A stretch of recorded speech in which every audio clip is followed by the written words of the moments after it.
Istimewa pula dah dek akak. Pisik pula dah bagi orang ada bat sewadikan hengrat atau bat koncon ke saat ni tu. Bat bercarak tu.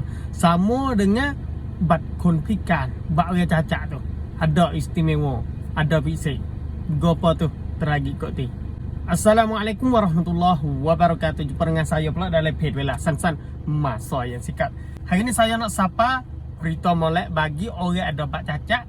Lepas tu orang ada bat sewadikan hingrat, bat bercarat, bat koncon ke saat ni tu. Istimewa pisik.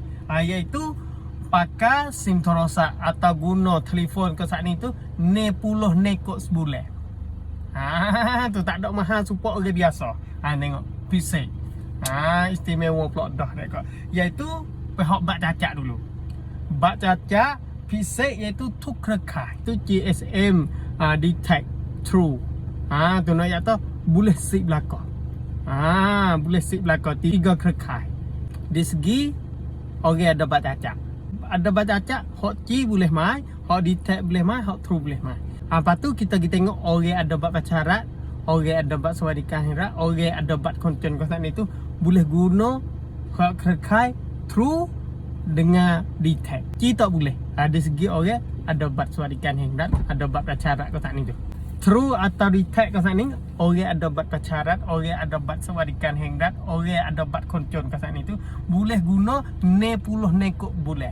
Promotion dia bagi orang ada bat bercarat, bagi orang ada bat sewadikan hingrat, bat koncon.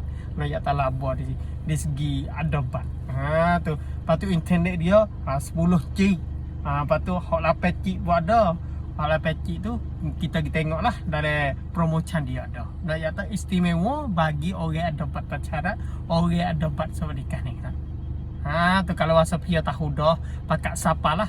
Adik kakak kita, jiran-jiran kita, semualah. Kalau rasa kita boleh sapa, kita pakai sapa.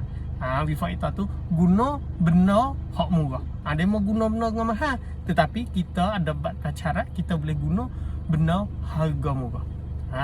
Ni dia. Pakai cek belakang, wisapa sama rata. InsyaAllah.